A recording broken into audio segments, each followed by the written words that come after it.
So China বাদে আমরা ফার্স্টে টেস্ট করতে যাচ্ছি আমাদের দেশের সিম টেলিটক দিয়ে। টেলিটকে আমরা ফার্স্টে স্পিডটা টেস্ট করে নিচ্ছি। সো টেলিটকের স্পিড টেস্ট হচ্ছে, যাই হোক আমি তো ভেবেছিলাম টেলিটকে ইন্টারনেট স্পিডই পাবে না, but download speed 2.23 Mbps, that's interesting. Upload speed 0.84 Mbps, যেটা অনেকটা একটু কম।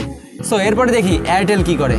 নাও আমরা এয়ারটেলের ক্ষেত্রে দেখছি অনেকটা হাই, বিকজ অফ এয়ারটেলের ডাউনলোড স্পিড 14.14, ইটস মিন এয়ারটেলের ডাউনলোড স্পিড 14.14, যেটা অনেকটা টেলিটকের চেয়ে বেশি বিকজ অফ আকাশের পাতাল। আর আপলোড স্পিড 3.97 Mbps, যেটা আরো অনেকটা বেশি কম্পারিজন টু টেলিটক। নাও এই তো গেল এয়ারটেলের স্পিড। এবার আমরা দেখবো বাংলা লিংকের কি অবস্থা এই চায়না বাদে। সো বাংলা লিংকেরও স্পিড আমরা এখন টেস্ট করছি, আর আমরা এই সবগুলো টেস্টই করছি speedtest.net এই ওয়েবসাইট থেকে। সো বাংলা লিংকের যে ডাউনলোড স্পিড সেটা আমরা পেয়েছি 3.95 Mbps, আর আপলোড স্পিড যেটা সেটা হচ্ছে 3.56। সো এখানে আপলোড স্পিড আর ডাউনলোড স্পিড দুটোই প্রায় কাছাকাছি। এই তো গেল বাংলা লিংকের ইন্টারনেট স্পিডের ব্যাপার।